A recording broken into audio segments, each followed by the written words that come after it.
All right, let's begin this morning with Hurricane Erin, which is wreaking havoc along the East Coast as it barrels north. You can see why. Here's the storm from space. It's a Category 2, hundreds of miles offshore, but it is massive. And it's expected to cause rip currents for days, all the way from Florida to New England. Mandatory evacuation orders are in place for parts of North Carolina. CBS News meteorologist Rob Marciano is on the Outer Banks. Rob, good morning. Hey, good morning, Vlad. Well, Hurricane Erin is still a ways out there, but the winds are beginning to pick up. It's been a beautiful sunrise, but the Atlantic, boy, goodness, it is just punishing this coastline. Look at this surf. We've got 5 to 10, at some point 12 footers, only increasing here. Obviously, those dangerous rip currents that you mentioned, and these waves are just eating away at this beach. Look at some of these homes. We've got 1, 2, 3 homes of several here that are on the brink. These homeowners have evacuated. They're just hoping and praying because they know that the worst of Hurricane Erin is coming in the next 24 hours. This morning, Hurricane Erin's winds are expanding as it churns toward the U.S. Its massive swells slamming the eastern seaboard, causing dangerous rip currents and shutting down beaches. I mean, everybody should be concerned. An Olympic swimmer would not be able to fight the power of a rip current. In Wrightsville Beach, North Carolina, dozens of rescues already this week, despite warnings to stay out of the water. People don't really realize how dangerous it is. It's a nice day, it's hot, and they want to get into the ocean. But again, it poses great danger. Similar precautions are being taken 600 miles north in New Jersey.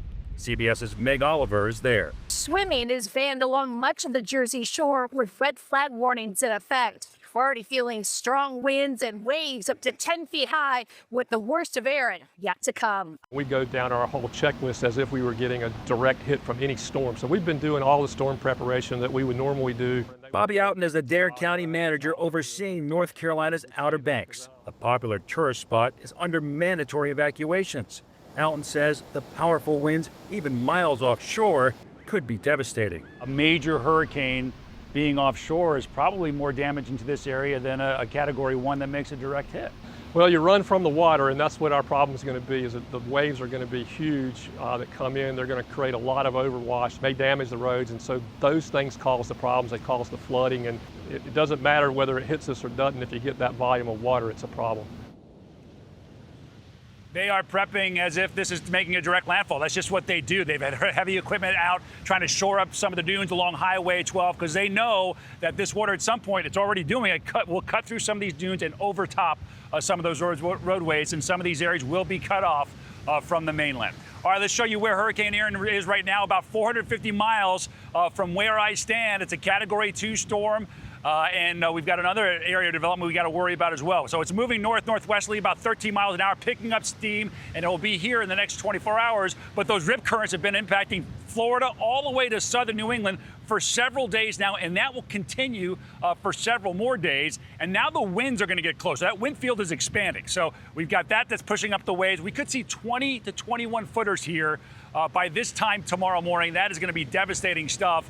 And these waves are going to propagate all the way up to the eastern seaboard, including New England, 12 footers coming Friday morning. So several more days of this to come. And the winds will be at tropical storm force also. So we have tropical storm warnings that have now been expanded to the Virginia border. We could see winds 50, 60 mile an hour here.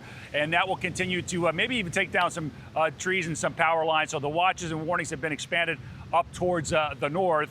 And the surge is going to be an issue as well as that wind field expands. Right now, the hurricane force winds are over 140 miles. The tropical storm force winds will be 600 miles across. So that's going to be a massive wind field. And these rip currents, guys, already this year we've seen 30 fatalities. All right, so we just please stay out of the water until this storm is done. We don't need any more deaths. Gayle? You're exactly right about that. Erin making quite an impression. Thank you, Rob.